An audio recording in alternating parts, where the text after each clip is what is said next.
In today's video, I'm going to teach you how to create Microsoft Outlook groups. Whether you're collaborating with colleagues or planning group activities, creating a group in Outlook can streamline your communication and make organization a breeze.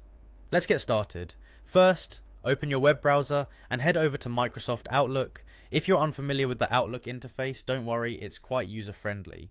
Once you're at the main Outlook page, observe the top right corner. You'll see a sign-in option there. Go ahead and click on it. Now you'll need to log into your Microsoft account, enter your email address and password to gain access. If you encounter any login issues, make sure your credentials are accurate and the caps lock key isn't unintentionally activated.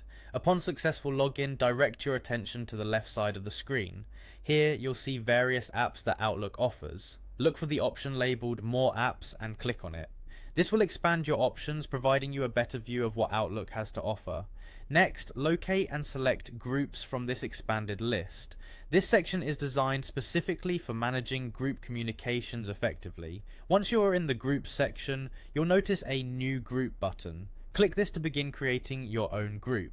Now it's time to get creative. Start by typing a name for your group. Choose something relevant and recognizable, as this will be how members identify the group. After naming your group, move on to adding a description. Here you can provide additional context about the group's purpose, objectives, or any important details you want to share with the members. Once you have both the group name and description filled out, it's time to formalize the creation of your group. Double check all your entries to make sure everything is correct, then click the Create button. This will finalize your group setup in Outlook. And that's it! You've successfully created a group in Microsoft Outlook, providing a centralized place for communication and collaboration.